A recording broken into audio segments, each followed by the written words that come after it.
ایک شخص کو حضور نے دیکھا، اس نے میلے کچیلے کپڑے پہنے، تو حضور نے ٹھنڈی آہ بھری، فرمایا کاش یہ دھو کے کپڑے پہنتا۔ ایک شخص کو دیکھا بال بکھرے ہیں، کنگھی نہیں کی، تو حضور فرمانے لگے کاش یہ کنگھی کر لیتا۔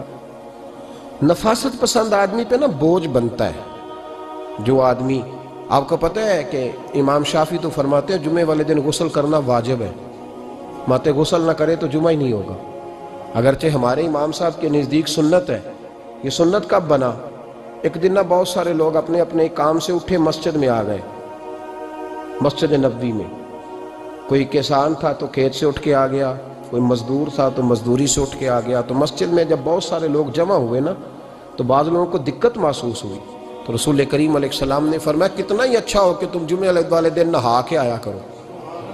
بس وہ صحابہ کا مزاج ہمارے والا نہیں تھا کہ تفصیل بتائیں، حکمت بتائیں، ملے گا کیا، ثواب کتنا، نہ نہائے تو گناہ، یہ کوئی نہیں۔ حضور نے کہا کہ نہا کے آؤ تو کتنا ہی اچھا ہے۔ پھر کسی صحابی نے کبھی بھی بغیر غسل کیے جمعہ ادا ہی نہیں کیا۔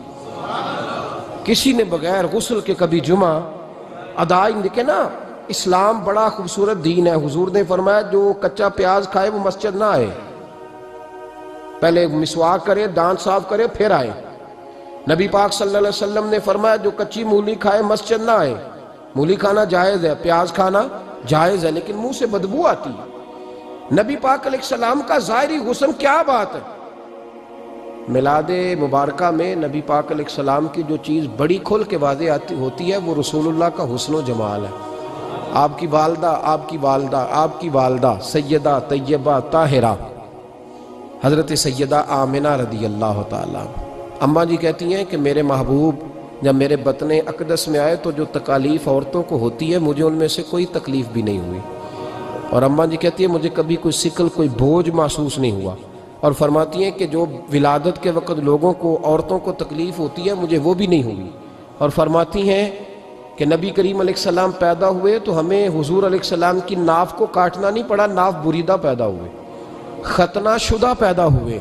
آپ کو پتہ ہے عورتیں غسل دیتی ہیں بچے کو پیدا ہونے کے بعد، لیکن میرے محبوب نے سجدہ ہی کر لیا پیدا ہوتے ہی، امتی امتی کہتے ہوئے پیدا ہوئے۔ حق نے فرمایا کہ بخشا الصلاۃ والسلام، اور پہلے سجدے پر روز ازل سے درود۔ میرے امام فاضل بریلوی کا جو انداز تکلم ہے نا، اس کی بھی حد ہی کوئی نہیں، کوئی حد ہی نہیں، کہاں تک ان کی محبت جاتی۔ کہنے لگے پہلے سجدے پہ روز ازل سے درود، یادگاری یہ امت پہ لاکھوں سلام، یادگاری یہ امت پہ لاکھوں سلام۔ بتائیے بغیر وضو کے، بغیر غسل کے سجدہ ہو جاتا ہے؟ تو حضور نے سجدہ کر کے بتایا کہ اللہ نے مجھے پاک صاف پیدا کیا ہے۔ نبی پاک صلی اللہ علیہ وسلم کی والدہ نے جب یہ باتیں ارشاد فرمائیں تو لوگوں نے پوچھا ان سے کہ اماں جی پھر آپ ایک جملے میں بتائیں کہ ماجرا سارا کیا تھا، آخر ایک ولادت تو ہوئی نا، آپ کے وجود اطہر سے ایک بچہ تو نکلا، تو یہ کیا تھا؟ تو سیدہ آمنہ فرمانے لگی خارج منی نور، بس میرے وجود سے ایک نور نکلا ہے، بس میرے وجود سے ایک، اور روشنی آتی جاتی ہے تو کسی کو تکلیف نہیں دیتی، ایک نور نکلا۔ میرے رسول کریم علیہ السلام کو ظاہری حسن بھی کمال دیا، اور پھر حضور کی نفاست پسندی، صفائی پسندی۔ نبی پاک جب بات کرتے تھے نا تو حضور کے دانتوں سے نور نکلتا، اس کے باوجود حضور ہر وضو کے لیے مسواک کرتے۔ میں نے ہر نماز کے لیے نہیں کہا، میں اپنے لفظوں کا ذمہ دار ہوں۔ کس کے لیے بولے آپ حضرات؟ ہر وضو کے لیے، یعنی اگر نبی پاک نے وضو نماز کے لیے کیا تب بھی مسواک کی، اور اگر قرآن شریف کی تلاوت کے لیے کیا تو پھر بھی مسواک کی، کسی اور موقع کے لیے وضو فرمایا تو پھر بھی مسواک کی۔ اور سیدہ عائشہ فرماتی ہے جب بھی حضور گھر سے نکلنے لگتے پہلے مسواک فرماتے، حالانکہ رسول پاک کے دندان اقدس تو نور والے تھے، ضرورت ہی نہیں تھی۔ ہماری تعلیم کے لیے نفاست پسندی۔ ایک بات میں نے شروع کرنی ہے پر آپ نے ناراض نہیں ہونا، پہلے وعدہ کر لیں، جڑے نہیں بولے انہوں نے کی ارادہ ہے ہو جانا ہے، چلو ہو جائے، کوئی گل نہیں، خیر ہے، ہو جائیں آپ ناراض۔ نبی پاک نے بڑی مونچھیں نہیں پسند کی، حضور کو اچھی نہیں لگتی تھی۔ ایک بات پوچھتا ہوں آپ سے، یہ درد دل ہے میرا اور صرف سمجھانے کے لیے عرض کر رہا ہوں، کوئی تنقید نہیں، اللہ تعالیٰ مجھے نیت کا وضو عطا کرے۔ ایک بات بتانا، اگر بہو کھانا پکا کے لائے اور سالن سے بال نکل آئے تو پھر اس کا کیا حال ہوتا ہے؟ کئی تو بوڑھے پلیٹ اٹھا کے دیوار میں مارتے ہیں، ایسا ہی ہوتا ہے نا، یہ کیا ہے؟ اور اگر کبھی روٹی سے نکل آئے تو بیوی صاحبہ کا کیا حال ہوتا ہے؟ یہ کوئی طریقہ ہے کھانا پکانے کا؟ اور اللہ تعالیٰ معاف کرے، اگر کبھی ہوٹل میں چلے جائیں امیر لوگ 15,000 کا ڈنر کرنے، تو وہاں کسی سالن کی پلیٹ سے بال نکل آئے تو پھر تو پیسے کیا دینے ہیں، پھر تو ان کو اور جرمانہ ہو جاتا ہے۔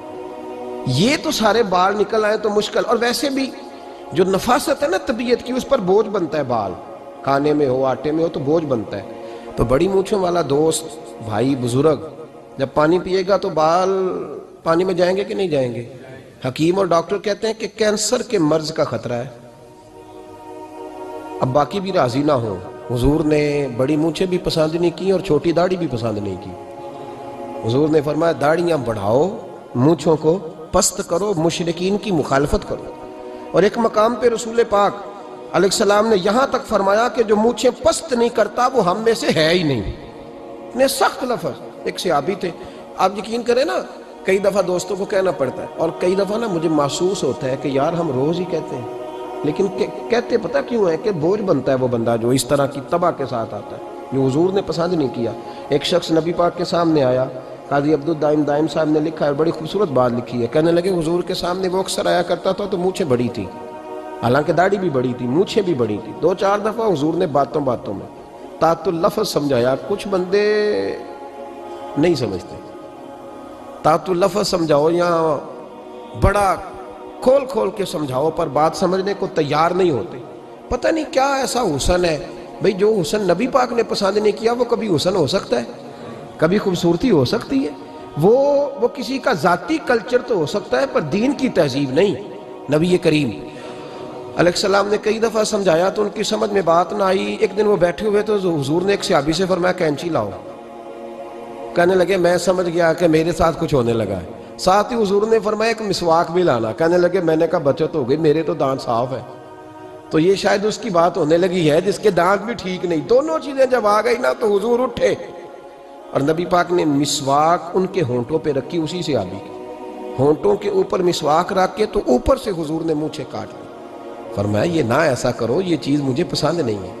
حضور نے نفاست پسندی کو، اب تو اللہ تعالیٰ خیر کرے ملانگ آ گئے ہیں مارکیٹ میں، ملانگ درویشی فقیری، اور ان کے پاس رش بھی زیادہ ہے، ان کے درباروں پہ بھی رش زیادہ ہے۔ جی کہتے ہیں حضرت صاحب درویش آدمی ہے، بھئی روٹی تو پورے ٹائم پہ کھاتا ہے، مونچھیں کٹوانے میں ہی درویش ہو گیا ہے، نہ بال کٹواتا ہے نہ مونچھیں کٹواتا ہے۔ یہ گرو نانک کی تعلیمات ہیں، یہ نبی پاک کی تعلیم نہیں۔ وجود کا کوئی بال نہ کٹوانا یہ سکھوں کا طریقہ ہے، مسلمانوں کا یہ انداز، یہ کدھر کی فقیری ہے؟ دین کوئی غلاظتوں والا معاذ اللہ، کہ بابا کپڑے نہیں بدلتا، بابا غسل نہیں کرتا، بابا بال نہیں کٹواتا، بابا ہے؟ پاگل ہے؟ قطعی طور پر کوئی فقیری نہیں، فقیری صرف وہ ہے جو میرے نبی نے کیا ہے۔